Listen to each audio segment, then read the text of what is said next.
Hey, this is Arsenet from Rambling Rican. There are spoilers for Sasuke 32. If you have not seen it, this is your warning. I will be talking very specific about what I saw in Sasuke 32. So if you haven't seen it, feel free to ignore this video until you have. In the meantime, where do I begin? Well, first of all, thank you to everyone that got me to Japan. Thank you to my friends who invited me to be in their guest list. In fact, I had 3 to pick from. I ended up being in Perry's. Thank you, Perry. Thank you to the entire production team. I had a wonderful time. I was very well taken care of. In fact, I was given unprecedented access, especially on the second day. And I didn't have issues with that. Thank you to the Indiegogo backers. I wouldn't have even been able to go to Japan had it not been for you.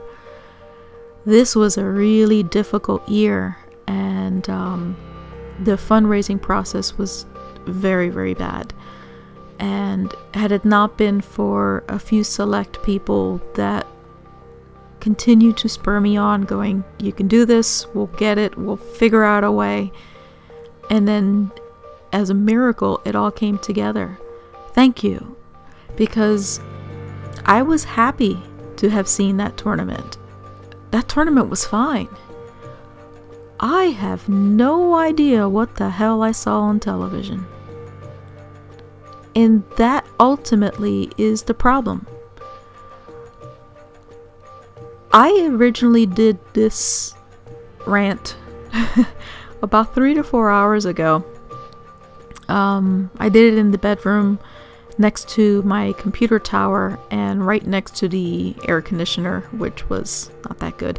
And so it turned out to be good that the sound was bad, because I ranted for 45 straight minutes. And I don't think this video is actually going to be very cohesive, but I narrowed it down to several things. This show was basically sponsored by American Ninja Warrior and corporate television. Sasuke, we already know, is undergoing a lot of financial trouble. They're having an identity crisis. They've had significantly low ratings over the years. And so they were basically beholden to the financial support that kept them on the air. So that comes with a heavy, heavy price. They're editing the show to fulfill their contracts. And in the process, they have sacrificed the reason why they're on television in the first place. Who was this show for? Who's the audience? Who's the demographic? Who was this show for? Because it certainly wasn't for the fans. It certainly wasn't for all of the people that tuned in to see Nagano's retirement, to see their favorite competitors, to cheer on the people that actually passed. There were only 8 clears, and you would think that only 2 existed. Yes, I'm exaggerating, but that's what it feels like. Nagano's retirement was actually one of the biggest things that bugged me. It's not the only one, but it's the one that is crystal clear in my mind, having been there. Again, thank you. I am happy that I was there in person, because quite honestly, that was an epic moment that was absolutely botched by the editing of this show. The quote-unquote ceremony lasted longer than the 45 seconds that you saw, and that should have not been at the end of the show as a footnote, as a tacked on thing. Did you guys know that that was the first time in I don't even know how many years that all 6 All-Stars were on the lot at the same time? You sort of saw it, kinda. And that should have been a much bigger thing. The only reason why Nagano lasted as long as he has is because of his friends. He personally begged those men to get there. And even Boompe was a last minute addition. That was because of Nagano. You get to the lot, first of all, no one knew who the hell they were. Because again, TBS has decided to edit this as, well, you know, you guys are just gonna have to accept the fact that they're gone. No, they're the backbone of this show. The entire reason why Sasuke exists is for entertainment. This is a television show. If you do not respect the people that controlled what we saw, I mean, let me rephrase that because I'm losing my brain right now. The people that kept this show afloat for 10 years are the All-Stars. We can have an entirely different conversation about whether or not that was a really good idea. But the reality of the fact that the All-Stars saved this show from cancellation. And one of the biggest All-Stars was about to leave. And they didn't take the time to actually, I don't know, celebrate that? You know, they wanted to really force retire them in 28, you know, very backhanded way. And the fans rebelled. You would think if Nagano was retiring, this would be a lot bigger issue. Morimoto wasn't there, so it's not like if you were overshadowing anything. He was the reason why people basically climbed over themselves to see that last run. And it ended up being a footnote.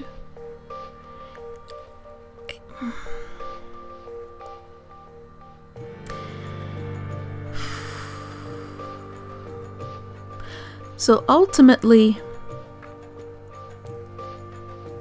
the entirety of the 3 All-Stars that were actually competing in Sasuke 32 had less time on television than all of those American Ninja Warrior commercials. And I question why there were so many American Ninja Warrior commercials. And it is not that I'm anti-NBC and whatever. Okay, hear me out. What does the United States get out of this? Seriously. Are they ever going to show this here? No. Hell, they don't even acknowledge that Drew even competes on the damn show. Will they show his epic run? The fact that he was the first person to ever clear the ultra crazy cliffhanger? No. And if they do, good lord, I'll be shocked. What does Sasuke get out of it? Because Sasuke's not even in the United States market. And it hasn't been for 5 years. Unless somehow miraculously we start seeing Sasuke on the air. You seriously think NBC's gonna do that? No, they won't. So what benefit was it to sacrifice all of Sasuke for the benefit of American Ninja Warrior? And no, this has nothing to do with the competitors. The competitors kicked ass. Drew was freaking awesome. Brent was awesome. Casey was awesome. The problem that I have is that it was like a checklist that was being ticked. Okay, this person has contributed this amount of money. I need to put this percentage onto the product that I am delivering. This person has done the same thing. This is their percentage. And you start going down the checklist. Where's the checklist for the viewer? That was not an enjoyable thing to watch. Now, for people that are complaining that, oh, well, you saw it live, so you have a skewed vision. I was there 2 years in a row. Sasuke 31 was one of the best tournaments I've ever seen. And because I saw it live, it was the best tournament I have ever seen. Period. The TV thing, yeah, I can complain a little bit of what happened in the first stage. Because it's obvious they hate the first stage, and I don't care how many times I'm reassured, they hate the first stage. So why is it that the following year is borderline the worst Sasuke I have ever seen? Because had it not been that it was Nagano's last tournament, this would be literally rock bottom. There was nothing that I liked about the editing choices, the decisions that were made, and it was the visual thing, because I was at that tournament and I didn't have that negative reaction. In fact, I'm like, okay, we had a lot of tech problems, we had some controversial things, you know, like Kong and Darvish should have had a rerun. There's no argument about that, and I don't care how much they say, well, you know, it was the wall. No, they should have had a rerun, period. But Kong is always in the wrong side of politics. I don't know what he ever did to ever upset them, but he never wins any of those political things. They had to do Tate in 2 days. Well, that's already on the schedule. The celebrities yammered on, and we ended up having pouring rain as people fell off the first 2 obstacles. In fact, we could have had some horrendous injuries, because here they are trying to balance and jump going upwards on obstacles that are drenched in rain. I don't know, how about put the tarp over the front part as well, because you protected the motor in the back. But even so, I still left enjoying that tournament because I spent time with my friends. And all of my friends were extremely supportive of everybody else. You would never guess that seeing this tournament. It was impersonal. It was basically by the numbers editing.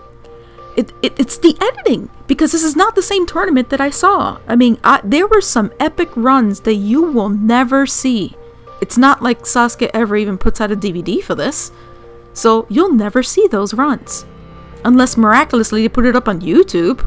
You seriously think they're going to do that? There's no money for that. Ultimately, my frustration is that the reason why I started watching Sasuke has been effectively eliminated. Here are a couple of the issues that I have. When the All-Stars first came on, the format was very different. You had the, you know, basically the world of Kane Kasugi. And I like Kane, but it was always, you know, like the really strong face and I'm gonna defeat you and whatever. And that was very much the same thing. You really didn't have the let's take time to cheer people on until the All-Stars were around. Nagano specifically. I remember early Nagano where he would be running around along the sidelines to try to cheer his friends, weaving in and out of cables and almost running over reporters and people to get that. After a while they figured out, oh, let's put this on TV because it looks interesting. And then people liked it. So then they finally moved all of the production stuff to the other side so you won't have people tripping all over cables and stuff. So they created that runway that we're so used to now. Did you see many people on the runway? Maybe you think you saw it from some of the Americans, and then if you looked hard enough, you saw it from some of the Japanese. But not the way it used to be. In fact, that's what's missing now. And the ones that did have that, where you had a lot of friends running over, they cut those. I should know. They were all my friends. And it's this almost like a sterile environment of you only take care of yourself. What kind of bullcrap is that? The whole point, the reason why I find Sasuke a lot more alluring than A&W is that the image that is portrayed in Sasuke is everyone against the course. And then in A&W, it's everyone against each other.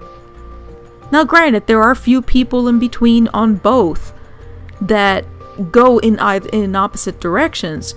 But for the most part, that is the fundamental difference. Man against course or man against man.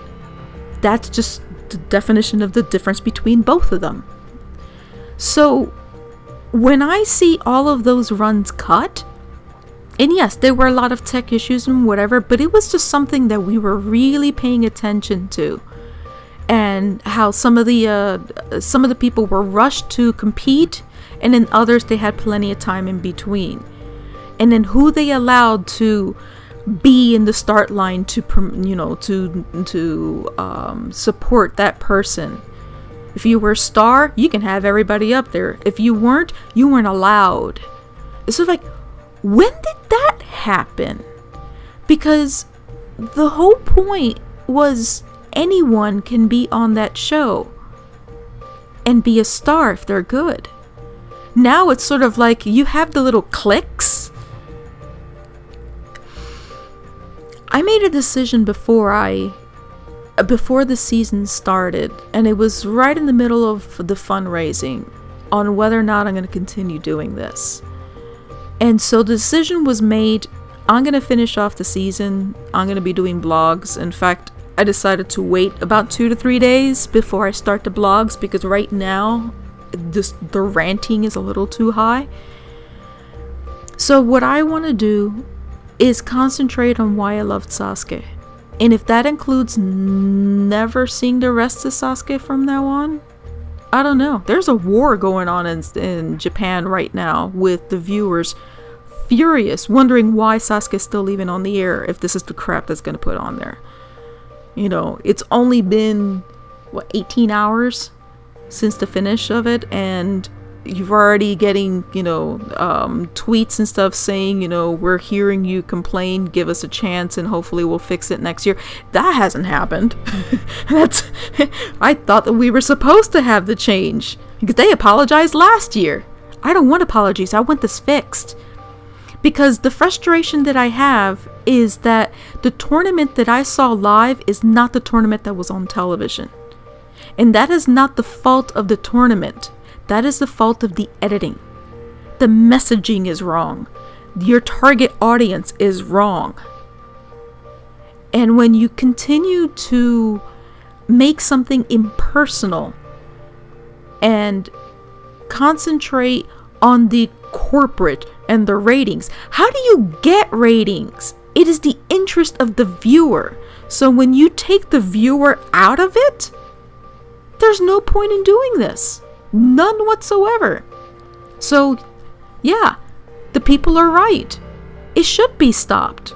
Because there's no point. There's no reason why they should continue doing this if this is the direction that they're planning to go. Nagano and Mika were right. This isn't the same show. Sasuke's been dead for a long time. We're just kind of waiting for the final plug to be pulled. I've given 10 years of my life to this show, 8 years blogging, and 5 years fighting political battles that right now were for nothing. Really, for nothing. Because if this is the direction that they're going, they're lost. They're absolutely lost. And now with Nagano really gone, who do you have left? Matachi?